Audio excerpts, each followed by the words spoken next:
Science and education world में आपका स्वागत है दोस्तों आज हम बात करने वाले हैं मनुष्य के पाचन तंत्र के बारे में।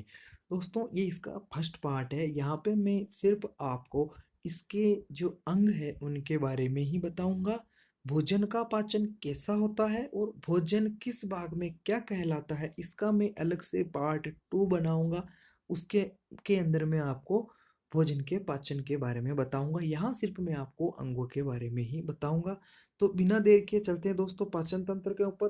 तो दोस्तों सबसे पहले हम डायग्राम में देखते हैं कि जो मनुष्य का पाचन तंत्र है वह मुख गुहा से शुरू होकर गुदा पे खत्म होता है। इस दौरान दोस्तों यहाँ पे जो मुख गुहा और मुख के अंदर दोस्तों जबड़े और जिह्वा और उसके अलावा दोस्तों दो ग्रंथियां सब मैक्सिलरी और सब लिंगुअल यानी अधोजंब और अधोजिह्वा ये दो मिलती है।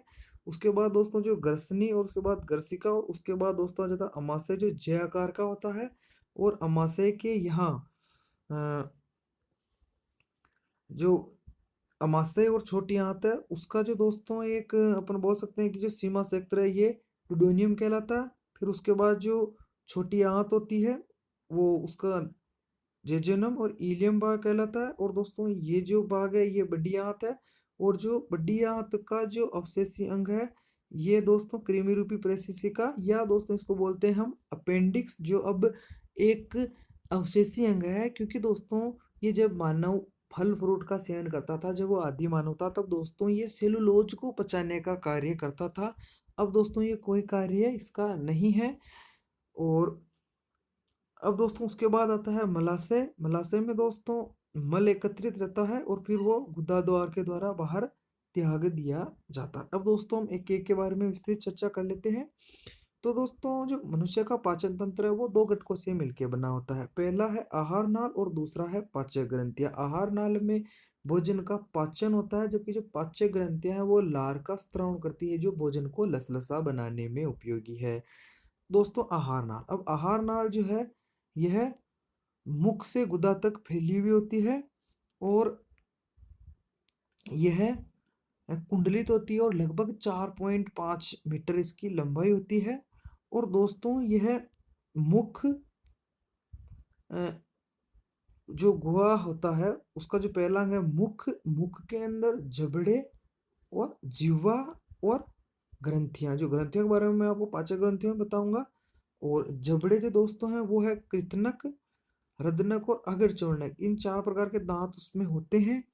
और इसका एक दंत सूत्र होता है टू वन 2123 अपॉन 2123। इसमें जो दोस्तों ये जो 2123 है ये ऐसे है कि दोस्तों जो जबड़ा है इसको ठीक बीच में से ऐसे ऊपर जैसे कोई सा जबड़ा उसको बीच में से ऐसे ऐसे पार्ट कर दिया। अब ये जो आपको 2 दिख रहा है ना ये मतलब ऐसे मान लो कि यहाँ ये एक और जो 1 दिख रहा है वो भी यहाँ एक, क्योंकि दोस्तों ये 2 से मल्टीपल हो रहा है इसलिए 2 यहाँ हो गए ना 2।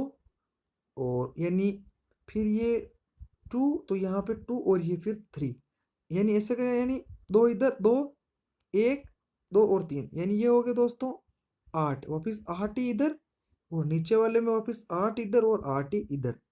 ठीक है। तो अब दोस्तों इनमें क्या है कि ये तो हो गए इसके दांत। अब हम देख लेते हैं कि जो कृतनक है वो दोस्तों कुतरने के काम आता है और रदनक है वो तोड़ने के काम आता है। अगर चौड़नक और चौड़नक ये दोस्तों भोजन को पीसने या चबाने का कार्य करते हैं। और दोस्तों अधिकतर एग्जाम में दंत सूत्र बहुत पूछते हैं मनुष्य का, तो आपको ये याद रखना शॉर्टकट में कि 21 23 अपॉन 21 23। और इनकी संख्या को 2 से मल्टीपल कर दो तो 32 और अपने दांतों की संख्या आ जाएगी। अब दोस्तों जो प्रत्येक दांत होता है उसके 3 भाग होते हैं यानी ऐसा करके दांत होता है और ऐसे। तो दोस्तों ये जो हिस्सा इसका मूल कहलाता है और ये ग्रीवा या केनाल कहलाती है। और ये जो भाग इसका शिखर कहलाता है और ये जो शिखर वो इनेमिल नामक कठोर पदार्थ से बना हुआ होता है। अब दोस्तों हम चलते हैं ग्रसनी। जो मुख के आगे वाला भाग है वो ग्रसनी कहलाता है। ग्रसनी के से दोस्तों 2 नलियां निकलती है। एक तो जाती है दोस्तों श्वसन नली श्वास की ओर और एक होती है भोजन नली जिसके ऊपर दोस्तों घाटी द्वारा इसोफेगस लगा हुआ होता है। जब यानी ये दोनों पे लगा होता है। जब हम भोजन कर रहे होते हैं तो ये खुल जाता है और श्वास नली को ढक देता है ताकि भोजन के कण श्वास नली में ना जाए।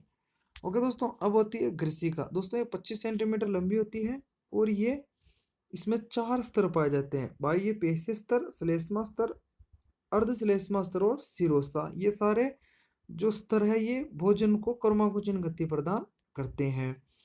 आमाशय। अब दोस्तों जो आमाशय है ये थैले के समान संरचना और ये जे आकार का ऐसे करके होता है, ऐसे।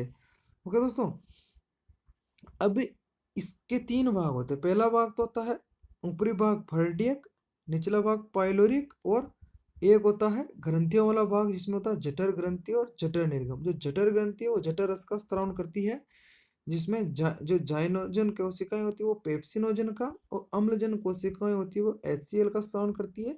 HCl भोजन को गलाने का कार्य करता है और उसको अम्लीय माध्यम प्रदान कर देता है। और जो फर्डियक और पाइलोरिक भाग होते हैं ये इसके पेशीय भाग हैं।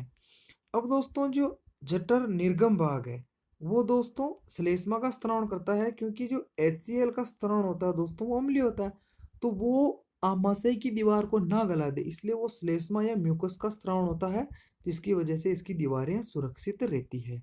अब छोटी आंत। दोस्तों छोटी आंत होती है वो लगभग 3 से लेकर 4 मीटर लंबी होती है। ये आहार नाल का सबसे लंबा भाग है।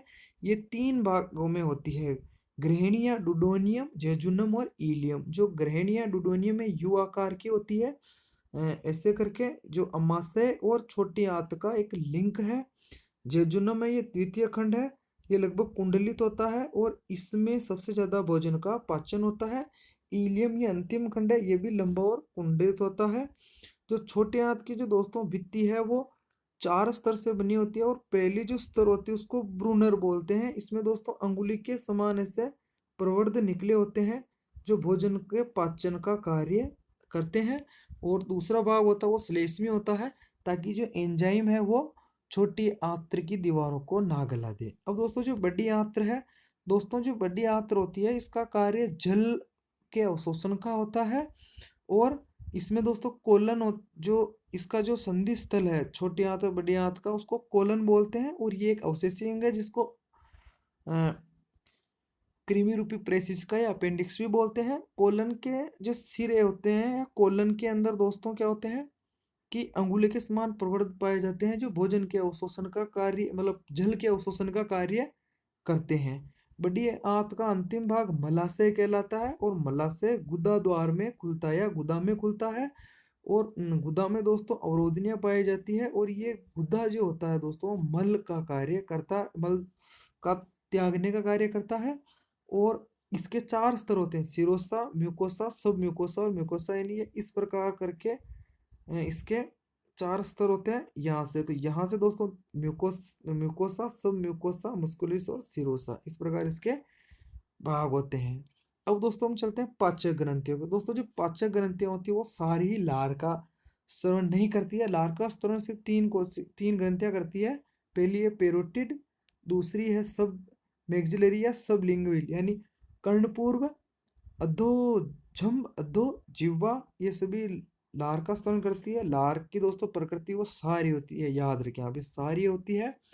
उसके अलावा दोस्तों जो लार ग्रंथियां हैं टाइलिन और लाइसोजाइम का भी स्त्रवण करती है।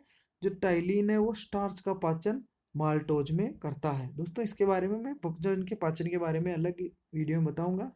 और बाकी ये भोजन को लसलसा बनाने का कार्य करती है। पेंक्रियाज या अग्नाशय। दोस्तों अग्नाशय है वो कार्बोहाइड्रेट और प्रोटीन के जो पाचन में जो सहायक एंजाइम है उनका स्त्रवण करते हैं।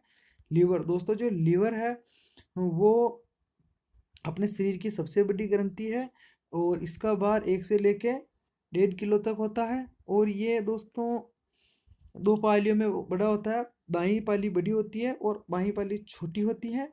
और ये दोस्तों पित्त रस का स्त्राव करता है।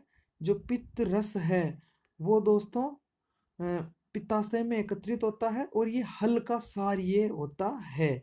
और इसका भी कार्य दोस्तों भोजन में जो वसा है उसको पायसीकरण में ये मदद करता है। अगर दोस्तों आपको ये मेरा वीडियो पसंद आया है तो मेरे चैनल को आप जरूर सब्सक्राइब करें, इस वीडियो को अधिक से अधिक शेयर करें, लाइक करें। थैंक यू दोस्तों।